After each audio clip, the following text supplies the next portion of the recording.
بال 67 شق 4 طرقات في حماه وقطعت اوصالها. هي الحي المشاطئ اللي يسموه البرازيلي اللي هلا حاليا شارع صلاح الدين، الباروديه، حارتنا هي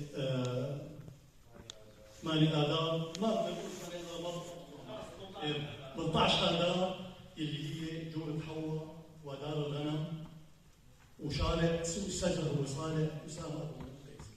فهالشيء هذا اللي صار ما كفى دليل العهد الباقي، صار يخطط لأكثر، لأنه مع اختراق البلد وتقطيع أوصالها ظل الشعب متماسك، ظل ما انطوى تحت لواءها. فخطط تكون أكبر من هيك العملية. كانت النتيجة، أنا مش ما طول كثير، كانت النتيجة هي ال 82 اللي دمرت البلد، دمرت أحياء كاملة بما فيها، بشعبها، بمبانيها، اللي أثرت على الإنسانية، مو على حماه أو على سوريا، على الإنسانية بطبيعتها.